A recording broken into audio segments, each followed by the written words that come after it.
Hey guys, what is going on? Welcome back to Clownfish Gaming News. This is Neon, and we've got some big news.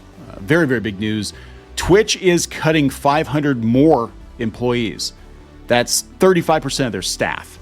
This news broke late yesterday afternoon on Bloomberg. And yeah, this is pretty disastrous because last year Twitch laid a bunch of people off.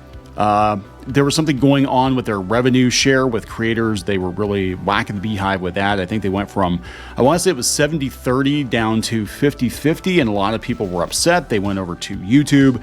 And this is on top of Twitch being really kind of random with how they handled bannings and you know, we had large streamers like Dr. Disrespect going over to YouTube, getting banned on Twitch for whatever the heck the reason was. Did we ever get an official reason as to why he was kicked out of the partner program on Twitch? I don't know. Then they've got competition from places like Kick, and I think it's over. I think it's game over for Twitch. They shut down their South Korea version, or they're shutting it down.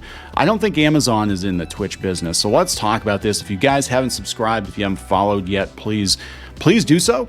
For more gaming news, we're going to try to keep the gaming news under 10 minutes. So you'll have like little chunks of gaming news, the biggest news that happens that day. I know a lot of us are very, very busy and we don't have time to listen to a 30-minute video. So this is coming from Bloomberg. Amazon's Twitch to cut 500 employees, about 35% of their staff. The move is designed to stem losses after 2 rounds of layoffs last year. Yeah, they laid a bunch of people off last year.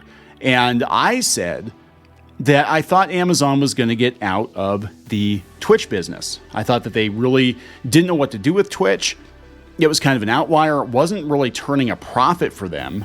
Because you got to realize, like, even when they say they bring in so much revenue, a lot of that revenue goes back to the creators anyway.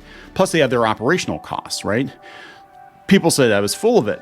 Then we saw more layoffs, and then we saw them, change the revenue sharing for some creators. And then we saw a lot of the bigger creators take deals and exit to new platforms like Kick or jump ship to YouTube. And now we have yet another round of layoffs. And this is after they had a huge controversy about nudity on Twitch. Do you remember that? That for a day or two, you were allowed to be nude or implied nude on Twitch. And it was just a free-for-all. And it was apparently, my understanding is it was their last-ditch effort to try to bring some profitability to Twitch. But of course, parents are going to complain. Advertisers are going to complain. But they were trying to turn Twitch into OnlyFans, and it lasted like a day. And that was it. Now, apparently, they're banning implied nakedness or something in response to that nudity meta. Well, if we got some time, we'll talk about that after the main story here. But yeah, going back to the Bloomberg article, Amazon.com Inc.'s live streaming site Twitch is poised to cut 35% of its staff, or about 500 workers, according to people familiar with the plans. The latest in a series of job reductions there. Man, the cuts, which could be announced as soon as Wednesday, come amid concerns over losses at Twitch. And after several top executives left the company in the span of a few months. That's true. They jumped ship. They had their CEO, who was there for like forever, leave last year. I'm sorry. I mean, you've got guys out there like Asmongold, who I like quite a bit. I like Asmongold, but he's like, yeah, Twitch is fine. I'm like, dude, I know it's your main platform, but Twitch is not fine. It's not fine. It really isn't. A Twitch spokesperson declined to comment. Is there anybody left? Running a large-scale website supporting 1.8 billion hours of live video content a month is enormously expensive, despite Twitch's reliance on Amazon infrastructure, company executives have said. In December, Twitch Chief Executive Officer Dan Clancy said the company would cease operations in South Korea. We report on that, where the costs are prohibitively expensive, according to a blog post he wrote. Yeah, we're seeing a lot of the free money dry up when it comes to tech companies. And even though they're hosting on Amazon, it is expensive. And a lot of the streamers, let's be honest, they don't pay for themselves. It's just like YouTube. The top 1% of YouTubers basically pay for everybody else to park it on the platform for free. Twitch has increased its focus on advertising in recent years. 9 years after Amazon's acquisition of the company, the business remains unprofitable. Unprofitable, according to the people who asked not to be identified discussing private information. So yeah, they've had this company for almost a decade, and they can't turn a profit. Again, people don't understand. You can bring in lots of money. You can have very popular streamers and you can still be unprofitable. In the final months of 2023, several top execs announced their departures, including Twitch's chief product officer, chief customer officer, and chief content officer. Twitch also lost its chief revenue officer who worked on Twitch from within Amazon's ads unit. It's always bittersweet when talented leaders move on to pursue new opportunities, a Twitch spokesperson said at the time. We are incredibly grateful for their contributions to Twitch and our community and wish them all the best. The former employees all just declined to comment. Yeah, why would they? Since he took the position in March of 2023, Clancy's been on a cross-country charm offensive to try to mend relations with the gaming celebrities who make a living streaming on Twitch. A lot of them have already left.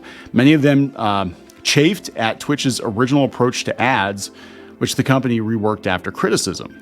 Streamers have praised Clancy's desire to listen to their concerns after years of complaints that the service was out of touch with its users.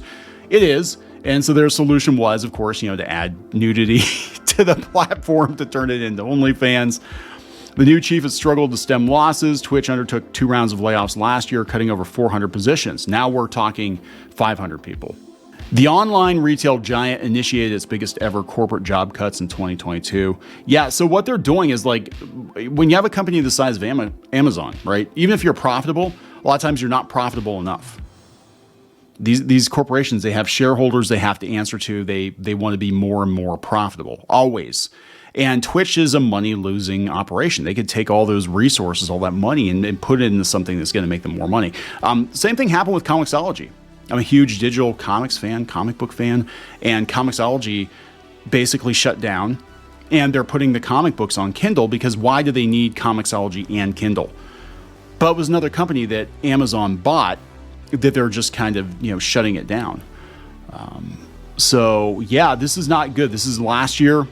They were trying to do some damage control. Again, they had some big streamers like Amaranth take deals to go over to Kick. I don't know how Kick is doing, to be honest, but a lot of people going over there. So this is coming from Kotaku, the bastion of journalistic integrity. A couple days ago, they said that Twitch banned implied nakedness in response to nudity meta to make the platform a safe and welcoming place, not for its employees. They said the company laid out new guidelines on January 3rd regarding implied nudity on the platform, which is now prohibited, effective immediately. Anyone who shows skin that the rules deem should be covered, think genitals, nipples, for those who present as women and the like, will face an enforcement action. I know some people got banned for implied nudity. I don't know if they actually were nude or not, but they did this. They rewarded people for doing that. And then for a day or two, they were like, hey, yeah, you can do all the lewd art or whatever you want to do, whatever, as long as you mark it. And then they walked it back almost immediately. And again, my understanding is this was a last-ditch effort to try to get this site profitable. This is funny, though. They said we do not... Wait. We don't permit streamers to be fully or partially nude, including exposing genitals or buttocks. Nor do we permit streamers to imply or suggest that they are fully or partially nude, including but not limited to covering breasts or genitals with objects or sensor bars. So you can't Austin Power this. This is what they said in their blog post. We do not permit the visible outline of genitals even when covered. Broadcasting nude or partially nude minors. Yeah, don't do that. It's always prohibited. For those who present as women, we ask you cover your nips and do not expose underbust. Cleavage is unrestricted as long as... So you can't do under the boob, but you can do the top of the boob, between the boob. Cleavage is unrestricted as long as these coverage requirements are met and it's clear that the streamer is wearing clothes. For all streamers, you must cover the area extending from your hips to the bottom of your pelvis and buttocks. Yeah, well, maybe they should have thought of that before they rewarded people for doing just that. But again, they got to do what they got to do. They have to do what they got to do. And Twitch is definitely a dying platform. I think they're going to get sold or shut down. That's my personal opinion. I mean, Amazon shut down Comixology and they were apparently turning a profit too. Lots of people expressing condolences on Twitter. This is definitely not the last we've heard of it, but I am going to wrap this video up, guys.